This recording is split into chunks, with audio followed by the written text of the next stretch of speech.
Well, as I'm sure you've noticed, we are all prime for experiencing very strong emotions during this time, both at home and at work. I've been noticing it, especially in my children. I have an 8-year-old and a 5-year-old. I just took them to the schoolyard yesterday to practice hitting the tennis ball against the wall, and my 8-year-old Kennedy definitely was experiencing some strong emotions. And I knew this because I could not do anything right. If I gave instruction, that's not what she wanted. If I didn't give instruction, I messed up again. If I got the ball, if I didn't get the ball, I couldn't do anything right.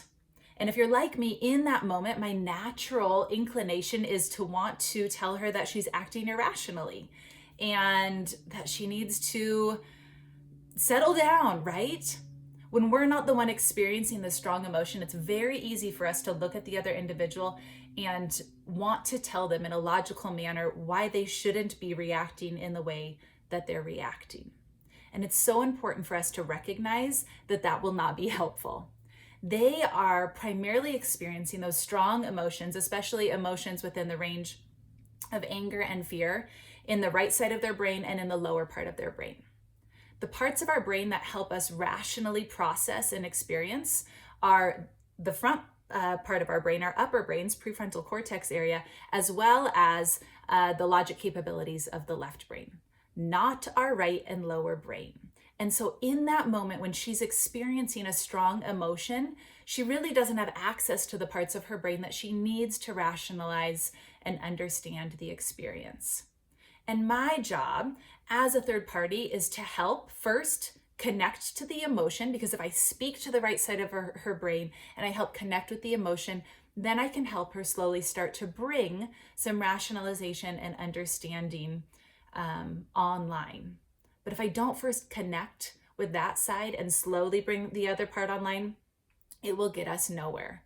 And trust me, I know this by failing over and over again. And so I want to share with you today one thing that we can do at home, at work, wherever it may be, to help us actually manage those strong emotions, both in ourselves and with others. There are many different techniques, but the one technique I will talk about today is naming the emotion. Simply pausing and recognizing that we are experiencing a strong emotion, or helping somebody else understand that, and allowing them to name and articulate and talk about that emotion, helps that strong emotion to lose a little bit of its power, helps us to be able to now recognize it and process it. And if you don't believe me, I want to share one of my favorite case studies around the power of naming emotions. It comes from a professor out of UCLA, and she wanted to see how powerful is this when we name emotions. And so she took a group of volunteers who were afraid of spiders, and she brought them outside and she surrounded them around this cage, an open cage with a tarantula inside. Some of you have sweaty palms just hearing about this. And she asked the volunteers to move as closely as they could to the cage, even touch the cage or touch the tarantula if they were able to do that. After they went through this experiment, she brought them inside to the classroom, and she divided them into a couple different groups to process the experience.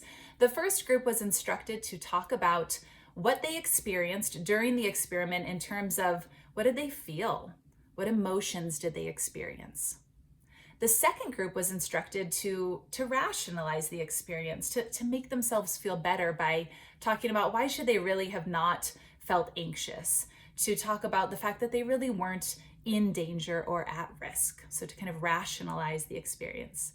The third group was instructed to talk about whatever they wanted to talk about. And the fourth group was instructed to be quiet.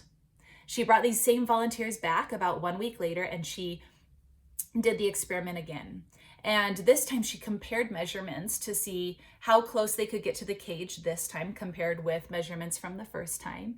And she also measured their physiological stress response. So they measured the sweaty palm reaction just as a way to see how did their bodies respond in terms of a stress response in this scenario.